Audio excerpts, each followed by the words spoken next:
Boa tarde a todos, bem-vindos à nossa primeira sessão da série Poesia ao Meio Dia, com nossa convidada especial, a poeta irlandesa Eiléan Ní Chuilleanáin, que vai ficar que vamos ter esse diálogo junto com nossa anfitriã de sempre, Susan Hoy. So I will switch into English and we will start right now. I am delighted to welcome you all to our first poetry reading of 2022, a year marked by so many Irish and Brazilian celebrations. In February, we had at the very beginning of the first day, St. Bridget's Day, and then it was followed by the celebrations of the publication of James Joyce's Ulysses, 100 years. Then we have the 100 years of the Week of Modern Art in São Paulo. And moreover, we will have the celebrations of the independence of Ireland and also of the proclamation of the Republic in Brazil. So, as I said, it is a very special year for all of us. Many intersections between Ireland and Brazil, and that will trigger many comparative studies in our field of research. We also have the very important contest organized by the Embassy of Ireland in Brazil, that is for the painting of a mural in 18 campuses in around Brazil, and it was called Ulysses at 100. And so you have all the information in our site of the chair. So to open this special year, as I said, our host, Susan Hoy, will talk with Eiléan Ní Chuilleanáin, the awarded Irish poet and a very dear friend. Eiléan has been here in South America in 2010 when she was invited to launch the translation of her poems in Argentina and in Brazil. And here she is with her Brazilian translator, Lucy Colling, a professor from the Federal University of Paraná, in Curitiba, at that special moment when she launched a collection of, I do not know if you can see it, a collection of Eiléan's poems, also supported by Literature Ireland, and it was called, translated into Portuguese, Hábitos do Musgo. So this is, that's why Eiléan at that moment, and I know that she will do the same today, she delighted her audience with a plenary lecture and an interview with the Argentinian translator also who was present, Jorge von der Bride. So Eiléan is in a way part of our history here in Brazil.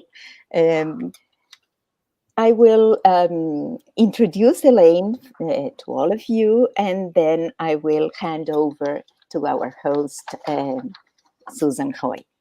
So Eiléan was born in 1942 in Cork. She taught English Renaissance literature at Trinity College, Dublin, from 1966 to 2011. She was Ireland Professor of Poetry from 2016-19. She has published 11 collections of poetry. The latest, The Mother House, received the Irish Times Poetry Now Award in 2019. Her collected poems appeared in 2020 from Gallery Press, and it was also awarded the Pigott Prize at the Listowel Writers' Week in 2021. She has published translations of poetry from several languages, most recently Danta Antonella Anedda, translated from Italian into Irish, published by Hoi life. Oh. Have we lost? I think we've lost you, Laura. Yeah. Or she'll come back. Anyway, well, Eiléan, you're very, very welcome. We'll continue. And we're so happy to have you here today with us in Brazil. And I know you're there in Ireland and you took the time to join us. So that's fantastic that you could make it here today with us. And we're going to talk a little bit about St. Bridget today. But we're also going to talk a little bit about Eiléan's new poem, St. Bridget's Well, which she wrote especially for the St. Bridget's Day Festival this year. And then she's going to read some of her work that she has chosen herself. And of course, if any of you have any questions, we will have some time at the end. You can just write them into our chat and we will try our best to answer them, Eiléan, at the end then. But first, as is customary, I'm going to start off with a Yeats poem, which is very close to my heart. Laura, you're back, I see. Do you want to just finish Eiléan's biography? You were very nearly at the end. Right. I am sorry for this. The connection went off. But then I think just to finish, she was one of the 4 founding editors with her late husband, Macdara Woods, who was also here with us. We had that great pleasure of having all his poetry readings during the event. And it has a literary magazine, also Ciphers, and remains its principal editor. Okay, so I think that in a way, Eiléan combines her writing as a poet together with her teachings and translations, and that's a really great performance that and actions that she did for all of us. Thank you very much, Eiléan. Sorry for interrupting. Thank you for taking it over. Thank you, Laura. Yeah. And Eiléan, I know that Yeats was very close to your heart. So I hope that I'm going to dedicate this poem to you, and I hope that you enjoy listening to my rendition of it. It's called Adam's Curse. Adam's Curse by William Butler Yeats. We sat together at one summer's end, that beautiful woman, your close friend, and you and I, and talked of poetry. I said, a line will take us hours, maybe. Yet, if it does not seem a moment's thought, our stitching and unstitching has been naught. Better go down upon your marrow bones and scrub a kitchen pavement, or break stones like an old pauper in all kinds of weather. For to articulate sweet sounds together is to work harder than all of these, and yet be thought an idler by the noisy set of bankers, schoolmasters, and clergymen the martyrs call the world. And thereupon, that beautiful mild woman, for whose sake there's many a one shall find all heartache, on finding that her voice is sweet and low, replied, to be born a woman is to know, although they do not talk of it at school, that we must labor to be beautiful. I said, it's certain there is no fine thing since Adam's fall but needs much laboring. There have been lovers who thought love should be so much compounded of high courtesy that they would sigh and quote with learned looks precedents out of beautiful old books. Yet now it seems an idle trade enough. We sat, grown quiet at the name of love. We saw the last embers of daylight die, And in the trembling blue-green of the sky, a moon, worn as if it had been a shell, washed by time's waters as they rose and fell above the stars and broke in days and years. I had a thought for no one but your ears, that you were beautiful, and that I strove to love you in the old highway of love, that it had all seemed happy, and yet we'd grown as weary-hearted as that hollow moon. So, Eiléan, I picked that poem because, like, first of all, I really liked this. I thought it was appropriate about some of the things we might talk about today. And I love the line in it, you know, the art of writing even one line of poetry and getting it exactly right. I mean, you must have come across that many times. And like, I think it's wonderful for us to get the opportunity to even talk about something like that with a poet of your caliber. How do you know when you've got it? That's a very, very good question. And of course, when my husband was alive, I would show it to him. And nowadays, I just look at it and then I put it away for quite a while. And then I come back and then either I think, yes, that's okay, that will do.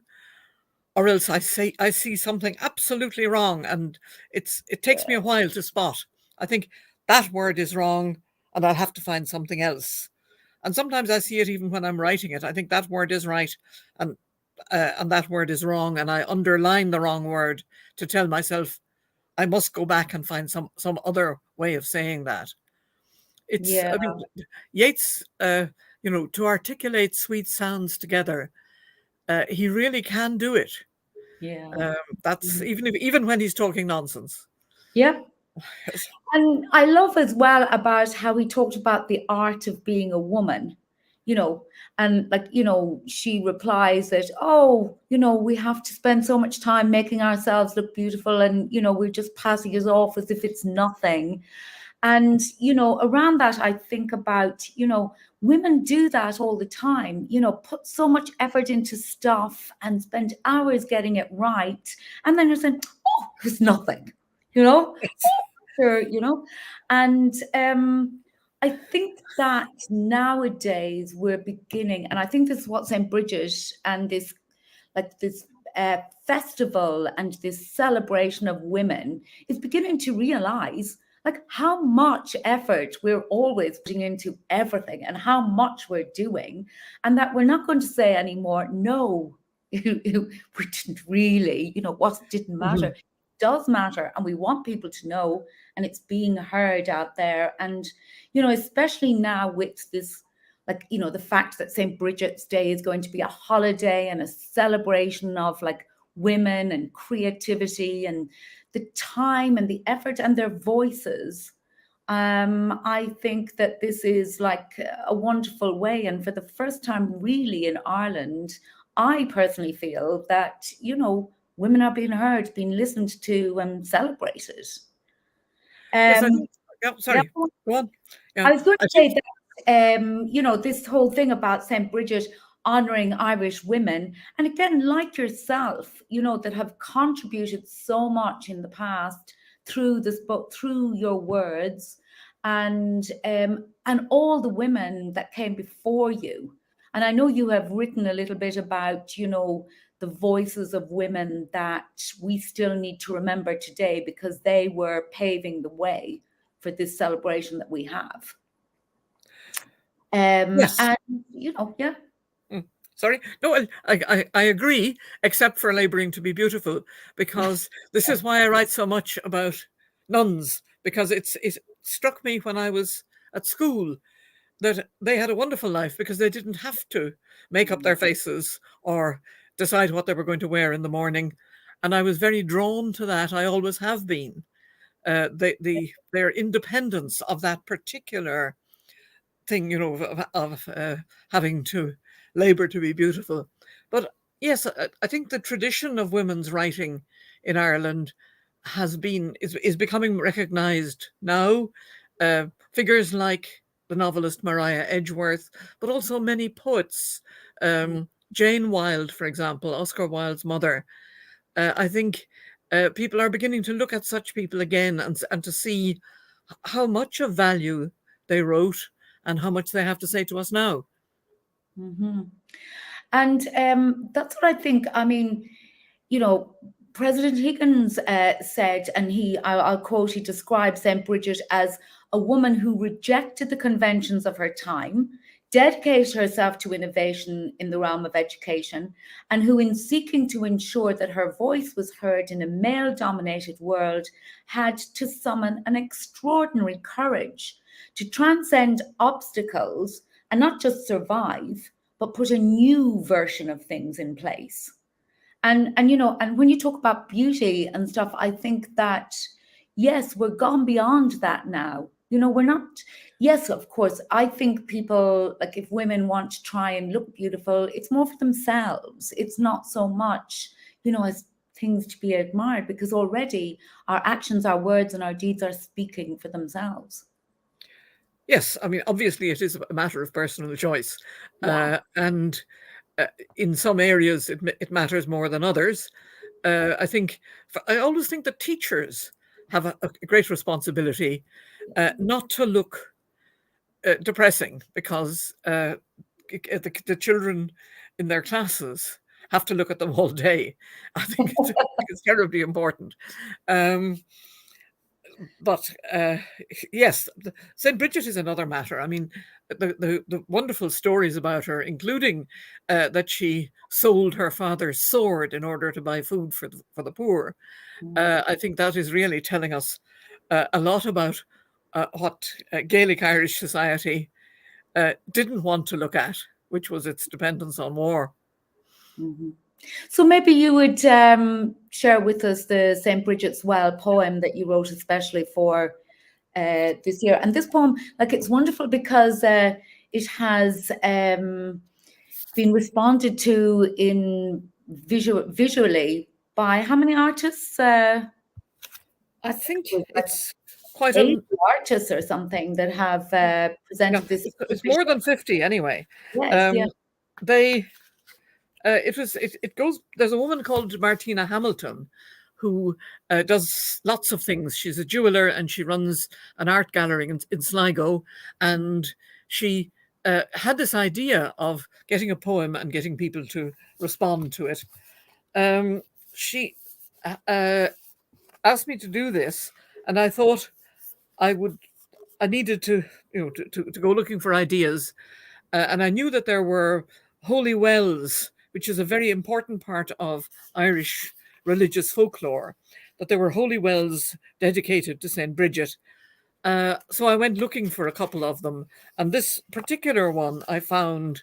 A friend of mine had known it as a child, and she gave me.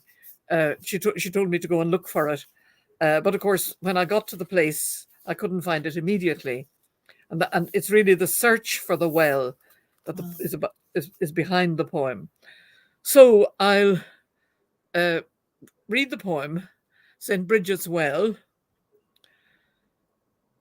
When I asked the way to the well, people knew what I meant, and at last I found the place.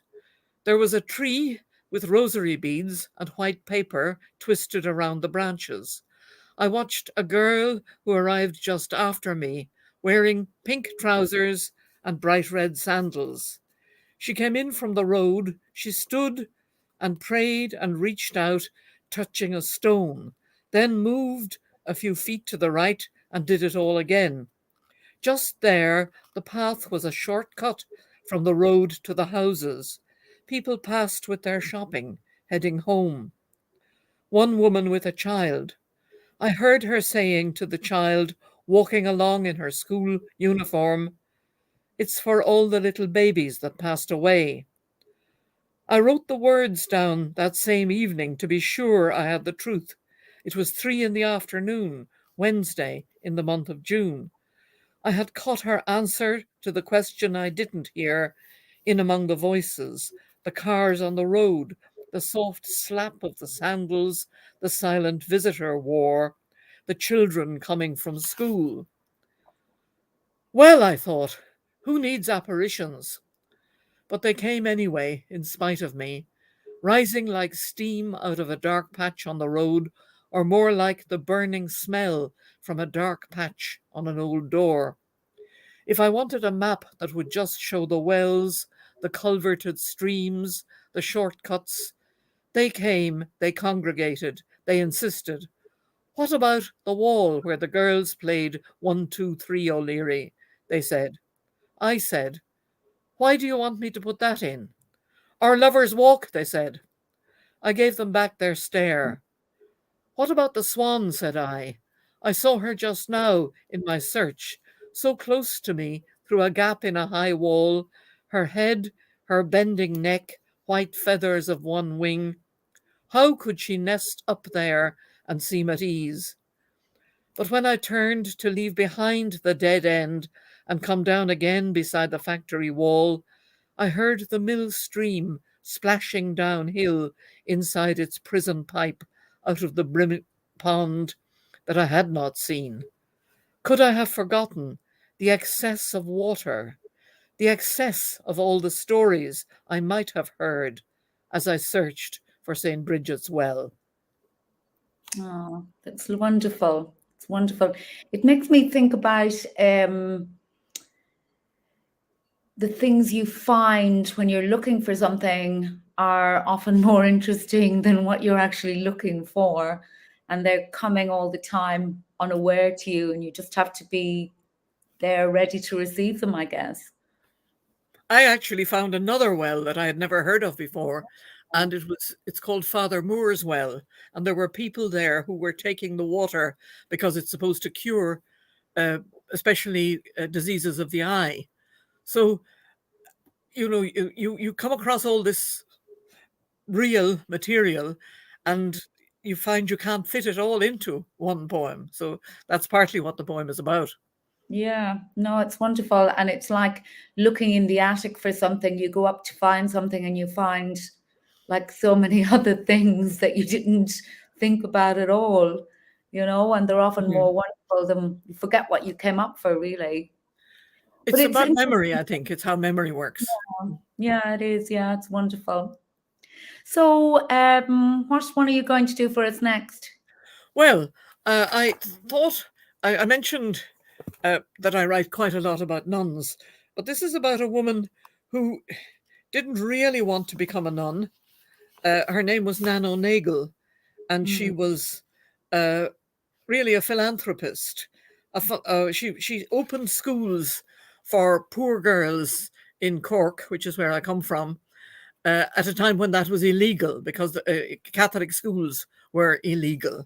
And she was teaching, it was also discouraged teaching girls to read was thought to be a very bad idea because it would only give them ideas. But Nan O'Neill was doing this work, and then the church wanted her to become a nun and be enclosed in a convent, and that was not what she wanted. And she actually wrote, perfect enclosure is not possible in Ireland. So I thought that was a very fine thing for her to say. But they did manage to get her into a convent at the end. But the poem tells that even at her death, she wouldn't stay inside. An imperfect enclosure for Nan O'Neill. She was out in all weathers. She was tired. Someone gave her a chair in a shop, rested, and then away in the street on the move. The house she built first, giving on the street, could she close up doors and windows on that side? It would be noticed as a convent. She asked to be buried in the common cemetery. They broke through the wall of the nuns' graveyard and slipped her coffin inside, but she would not stay. So they built her a stone tomb nearer to Cove Lane and opened a latch at one end so hands can touch the coffin. And they've actually moved her again since then. since I wrote that poem, they're hoping, of course, that she will be canonized as a saint. So they want a miracle.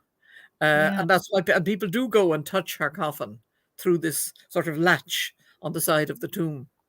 Fantastic. It's wonderful.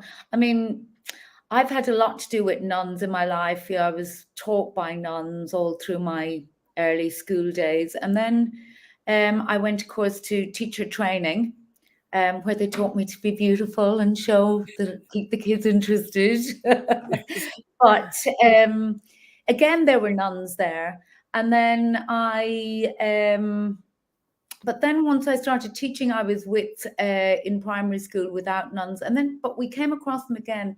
And I think in their truest form, wonderful Irish nuns in Nigeria, who just gave themselves totally to life there and to the people around them, and were inspirations, I can only say, in the true manner of the word, and I'm hoping that, that we don't forget those nuns when we're celebrating St. Bridget's, because they're a huge part of our heritage, and they did so much good, especially as missionaries. The amount of they were doing development work before we ever really knew what it was. Yes, and they were very adventurous. I think it was a very fulfilling life for them.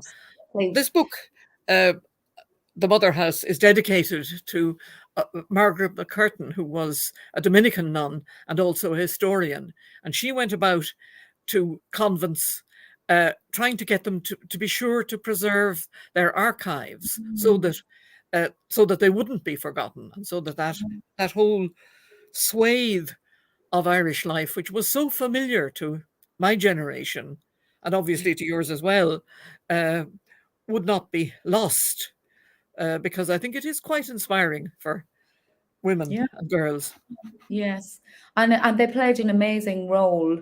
Not all of it great, but as the times, times have judged them since. But the nuns that I met, as I said to you, especially in Nigeria, they came out there, they didn't know where they were going, they arrived in habits.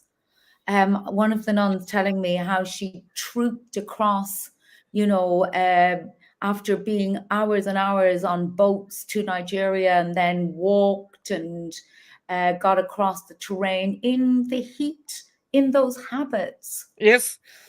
I don't know how they did it. So what have you got for next for us then, Eiléan? Well, this is, in some ways, it's a sad poem, but I wanted to read it. It's a poem I wrote a fairly short time after my husband died. We spent a lot of time in Italy, and we would drive all the way from where the boat comes in France. We'd drive all the way to our house in Umbria, and we would have to go through the city of Genova, but you don't go through it, you go over it. And the year that my husband died, in August of that year, the enormous bridge which spanned the whole city actually collapsed, and lots of people were killed. But also it was very traumatic, because it was really one of the triumphs of Italian engineering, but it was not properly maintained, and that was what led to its collapse. So it was called Il Ponte Morandi. I suppose we would really, in English, we would really call it a flyover. But I called in the poem, it's called the Morandi Bridge. Let me lean my cheek against this limestone pillar. I want to press until I feel the buzzing, the sound the world makes when it isn't going anywhere, a purr of grey transparent wings hovering in one place, a humming to itself, because it needs to lie still, stay quiet, and recover. And who will bring help?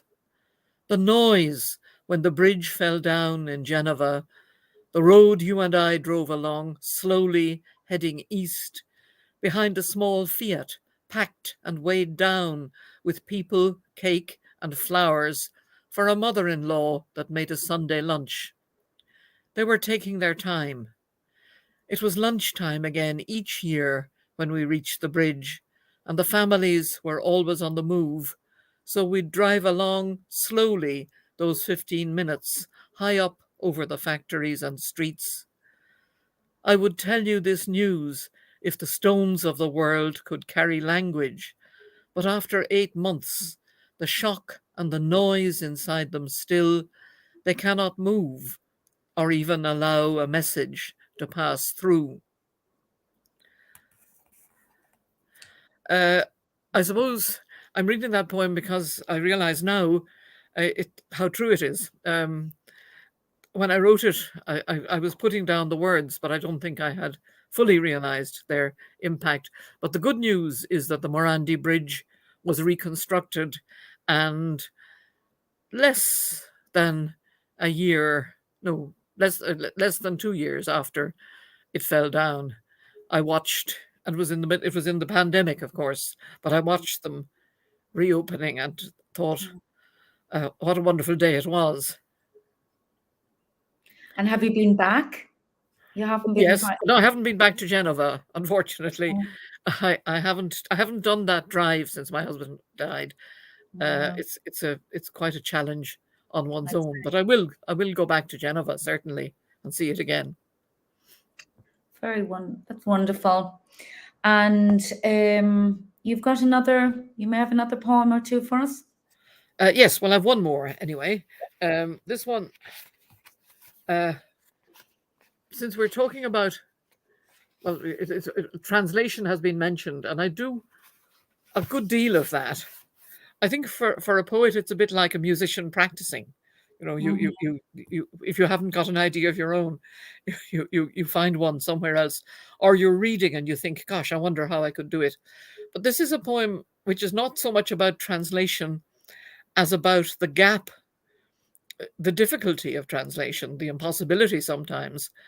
It goes back to the time when I used to go 40 years ago more with my husband. We used to go to Morocco, and you would see in the public squares, you would see a professional scribe who was writing letters for people who couldn't write themselves. And it struck me that there was a language problem there also, because the letters were being written in Arabic. But the people who were writing them, the people who were sending the message, were often Berbers who spoke a different language. And I was thinking about how sometimes a language can resist you translating into it. And I thought, what's happening between this Berber woman? I imagined her writing to her husband, who is working abroad like so many Moroccan men. And what's happening between her and the scribe? And it's called The Words Collide. The scribe objects. You can't put it like that. I can't write that. But the client is a tough, small woman, 40 years old. She insists. She needs her letter to open out, full of pleated, revolving silk and the soft lobes of her ears, where she flaunts those thin silver wires. She wants to tell her dream to the only one who will get the drift. How she saw their children lying, every one dressed out in their simple fears. They glowed, the shape of their sentence outlined in sea green. Among those beloved exiles, one sighed happy as a curtain lightened and the grammar changed and the wall showed pure white in the shape of a bird's wing. But when she whispered it to the scribe, he frowned, and she saw she had got it wrong. She had come to a place where they all spoke the one language. It rose up before her like a quay wall draped in sable weeds. He said, "You can't put those words into your letter. It will weigh too heavy. It will cost too much. It will break the strap of the postman's bag. It will crack his collarbone. The bridges are all so bad now. With that weight to shift, he's bound to stumble. He'll never make it alive. Yes, I think that even comes back to Yeats in the way of, you know, what woman wants to do and what she does and how it's received and what she may or may not do.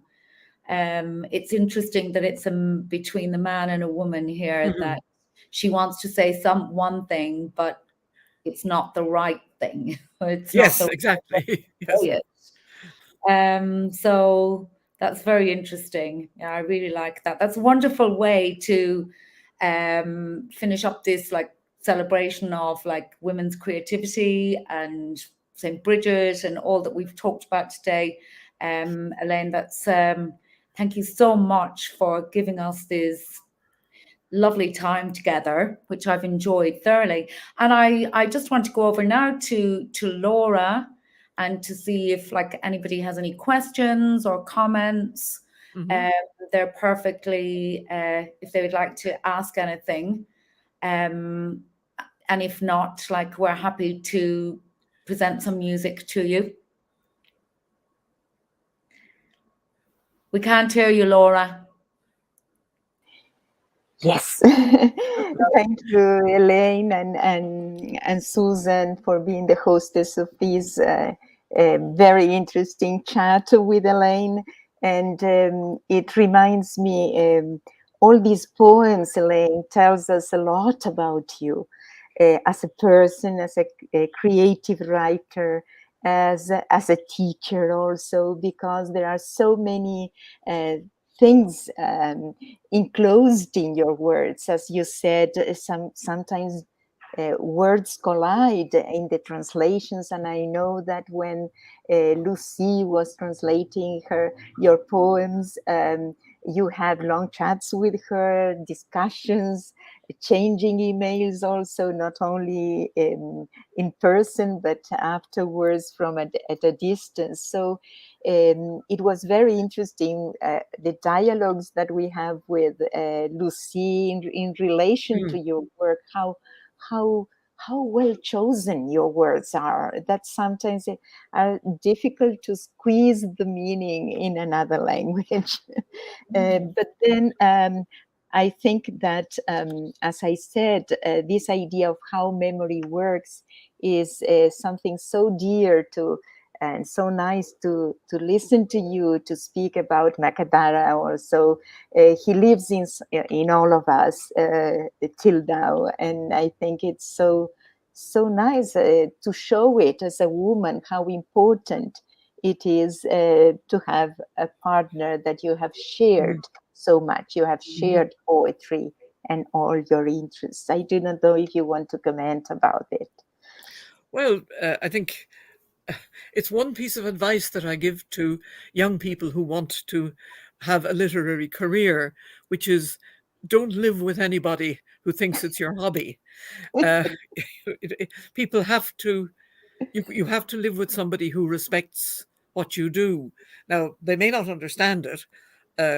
If it's two poets, they do understand what you're doing, but at least you must have somebody who respects the seriousness with which you go about it, because I think you can only write good poetry if you take it very, very seriously. Probably too seriously, but at any rate, very seriously. Right. And then another thing that calls a lot my attention is in your poem, An Imperfect Closure, that deals with nuns and that nun that didn't want to become a nun. And so as Susan also recalls her school days, and I do the same thing. And also I have two cousins who became nuns in the end, but they decided to become a nun after doing all her university career and working so hard, and they have chosen this kind of that reminds me of your poem, a kind of work that deals not enclosed in a monastery, but working with poor people in having their own home. having to work to sustain themselves and the house that they are guiding. And this is the Sisters of Charity. And it is something to admire. And so I think that this poem of yours brings all in that way the meaning of what it means to care for the other one. I think you come across them in different places, and I think maybe embassies often are places where they register. The last time I was in Romania, I met an elderly Irish nun who had come. I think she'd come for 6 weeks once to see a project that was working with poor people, and she just said, "I'm not going to go home."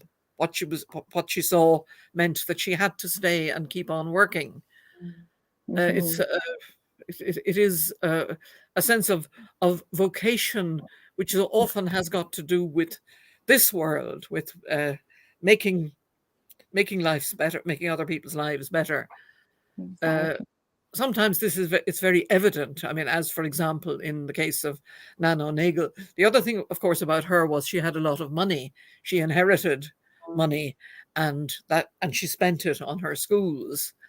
And if the money hadn't been there, it might not have happened. Right. It is extraordinary how much that.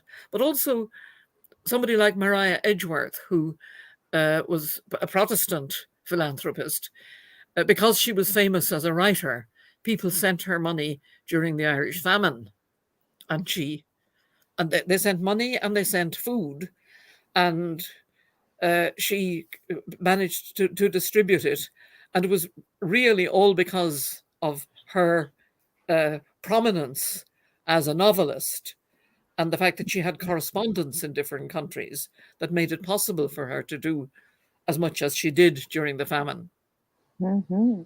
Indeed, and I think that's a very good example, I would say, for now nowadays, nowadays, for all of us. And another interesting poem that you read to us today is the Morandi Bridge, and I think that it is so, how do you say, the double meaning is there in the layers of your poem. Shows us how things that were constructed and created with all the efforts of the people together, but at the same time it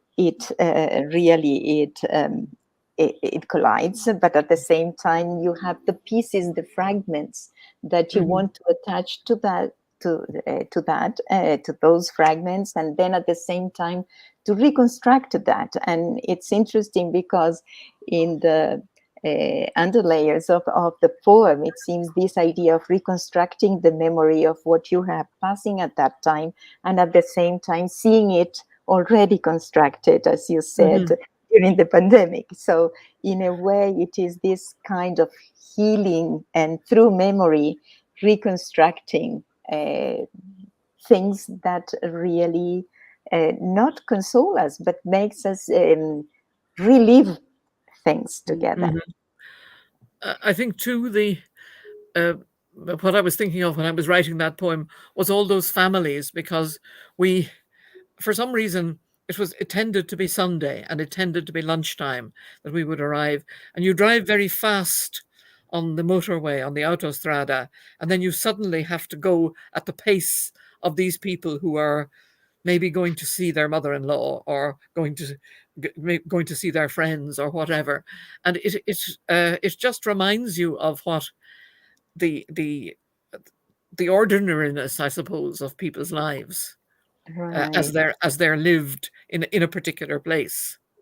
Indeed, it covers everything. I think it's universal, that kind of theme. No, it doesn't matter what kind, where it happens, but it happens to everywhere, everybody. Elaine, I do not want to abuse of your time, and then just there are many comments that you can read later on, but there are people from Campo Grande, from different places here in Brazil.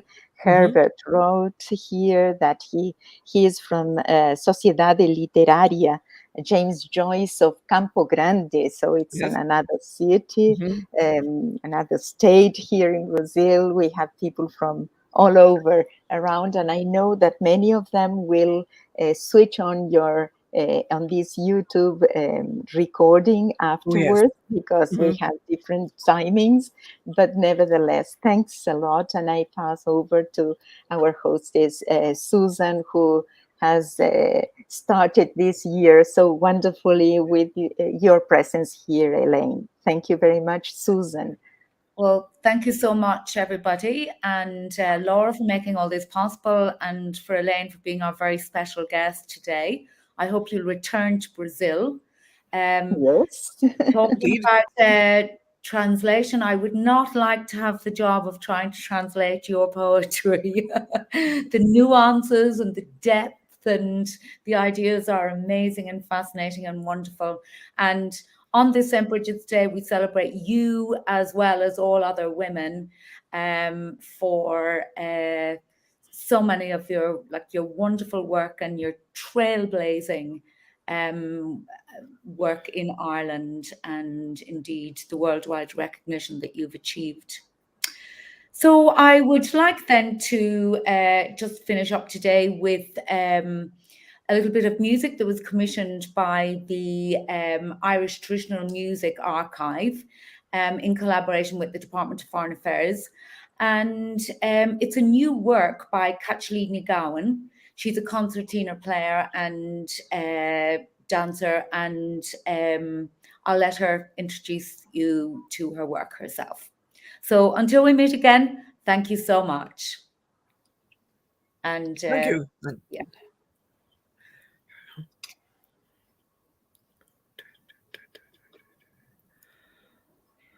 Dedication to St. Bridget's Day.